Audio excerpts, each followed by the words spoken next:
globalist capitalist world, they have an anomalous position in relation to it. And I mean, I'm not saying other parts of the world might not provide other things, but I have more knowledge of Eastern Europe than I do of, you know, of other parts of the world. I mean, I'm always, in my film program, we're very small, and there's certain things which we just don't offer because we have nobody to do them. I've always been thinking about, so I gave an Eastern European film class because there were a couple of classes taught by people in the language departments, but nothing like what I wanted to give. Now I'm musing over whether I should teach an Asian film class, because it seems to me Asian cinema is incredibly vital for the last 20 or 30 years, as well as having a long history. But we have nobody who knows anything about Asian cinema on our faculty at all. So should I teach it because it's valuable to expose students to this so that you can see these amazing films?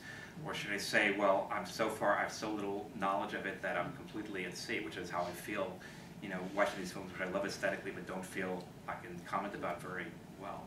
So I mean, there's some, Eastern Europe is partly chosen because of its history, particularly history, partly because, in fact, I do know more about it than I do about other parts of the world. Well, I was struck by, you gave us some wonderful history lessons. I mean, again, I don't claim more than superficial knowledge of the history, but I mean, there's also some of the films, Taxidermia systematically elides the most traumatic events in Hungarian history. There's no mention of the 1956 revolution.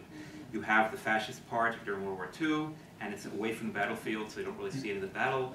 And then you have this part which seems to be taking place in the 1960s, well after, you know, the suppression of the revolution and the establishment of a slightly, but only slightly liberalized form of socialism, which Hungarians experienced in the 60s and 70s. And then Porno Gang, again, it makes a point of the fact that its protagonist totally misses the most important political event of the last decade, which is the overthrow of Milosevic, because he's in hiding, and you know, you see it on a TV screen as he's hiding in a basement somewhere, hoping that they will be able to track him down. So there's a kind of displacement in relation to the histories of these countries that just self-build films in a certain way. Yeah. Quick follow-up question on this, because if this is in fact true that it's deliberately avoiding these recognizable historical events. I mean, precisely going back to the question of politics, and it appears to be obvious that they try to suggest that that's not the type of politics that the movie is commenting on, but I'm not commenting on deliberately the 56 revolution. So one other, and this then allows you, for example, to move in the direction of affect and liberal economies. But one of the things, as you know, I would be interested in is the question of form here. Because if I look at the three movies, what is striking about them is that it seems like they offer two options for cinema, either allegory or documentary. And they almost form a perfect unity here. It seems like. Well, I mean, I had quite thought of those terms, but I think you're right. I mean, I think part of what you see in these films is that they're sort of both. And I mean, that's explicit in WR. It's kind of implicit, but it's implicit certainly in Porno Gang and in Taxidermia also. The fact, I mean, that doubling is done between having this visceral body stuff and having this very severe formalism in the so style. what I noticed is that if you look at the movie, it's almost like prior to 89 in WR, it's still possible for them to inhabit the same space. After in 89, it looks like Taxidermia must be pure allegory. Porno Gang must be pure documentary, but there's an internal critique. Yes, but in both cases they're not. But not that. Yes. And I like the question. Thank you. That's very good. And it must be something. Therefore, going back to the question, therefore it's a horror movie. So that these movies are very much like sort of the very question of form is politicized here, maybe. No, thanks. That's great, and you know that makes total sense to me, and it's extrapolates from and stuff I didn't quite figure out. Thank you very much. I know it's late, but any other questions? Yeah. I sort of noticed a theme of excess in Taxidermia, whether it's the masturbatory obsession or just gorging yourself. Would you say that relates to the critique of the different economic theories, or is that part of the crisis of masculinity? I think it's. I mean, I'm not sure it's directly referring to economics, but it's certainly, you know, it's certainly going between a critique, a crisis of masculinity or perpetual crisis of masculinity, and this kind of, you know, political social allegory. I mean, again, it's the tension between having this like Cronenberg level of bodily excess in such a severely formalist film. When Cronenberg became more formalist, he moved away from the body excess of his earlier films. And it's a very peculiar combination, and I think the way the film works precisely out of the tension of that combination. Is that an answer, or is that just I'm not sure if that answers what you were saying, but that's what I'm trying to think. That's what I'm trying to think about in relation to the film.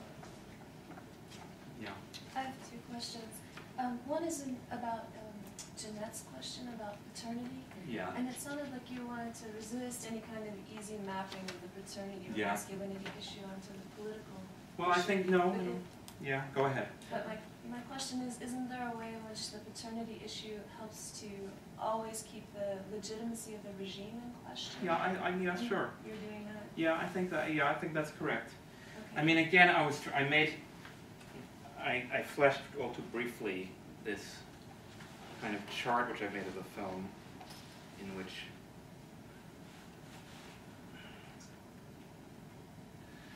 each of the three characters in each of the sections has certain I mean, again, it's because the film is so kind of formally rigorous that you can do this, and I mean, this does have to do with dysfunctional masculinity. I mean, associated for the first one, we have masturbation and murder. For the second one, feeding, regurgitation. The third one, taxidermy and evisceration.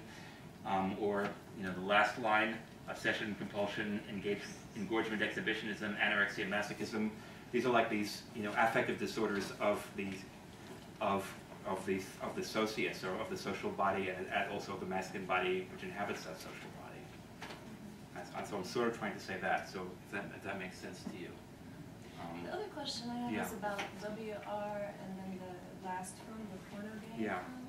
Both of them seem to refer to a sort of U.S. 1960s liberatory moment and the jouissance of that. Yeah. And I was wondering if you could just help me a little bit. Are they punishing that kind of liberatory utopian ideal that rejects the military-industrial complex and embraces it? Or are they showing that that kind of movement is punished under? I think, well, I'm not, maybe both. I mean, okay, there are different cases because WR is released in 71. It was shot in like 69, 70, 71. So in WR, I think, I mean, he was going to New York and shooting this documentary footage, and he's clearly thinking about the sort of late 60s sexual liberation, but both its limitations as well in terms of being truly liberatory, as well as its potentialities. So that's very explicitly in the film.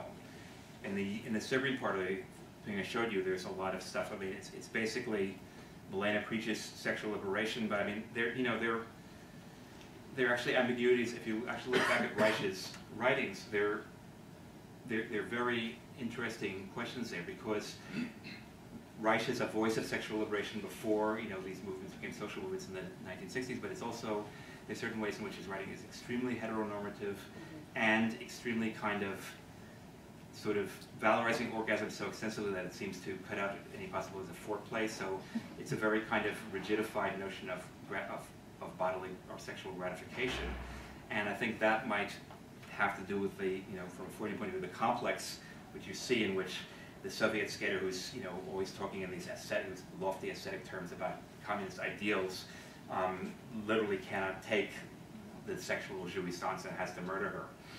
And also the question of why she's attracted to this in the first place.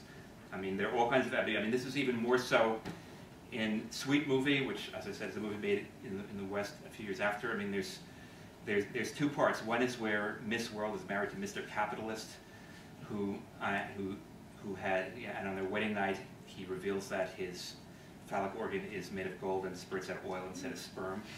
And that's one side of the other, and that's intercut with the communist part, which is a young soldier from the battle of Potemkin comes upon this boat, which represents sort of the socialism, and there's sort of, and starts having this affair with a woman who's the owner of the boat, but it ends with her murdering him in a vat of sugar. So I mean, it would take me longer to try to describe everything going on, but they're both allegories of capitalism and communism, and they both lead to this. And there's also like sequences in Sweet Movie which take place in this kind of, which are actually sort of semi-documentary. I mean, he asked people to act up, but it was like a real kind of sort of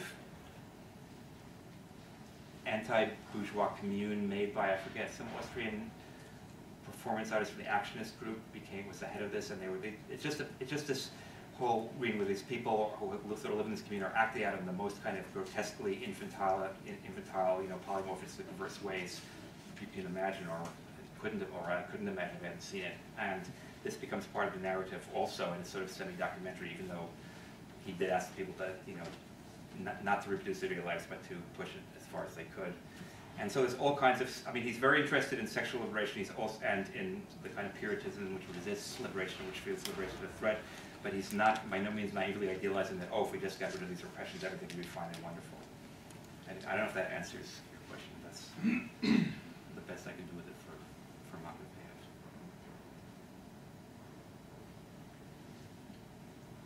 Any other questions?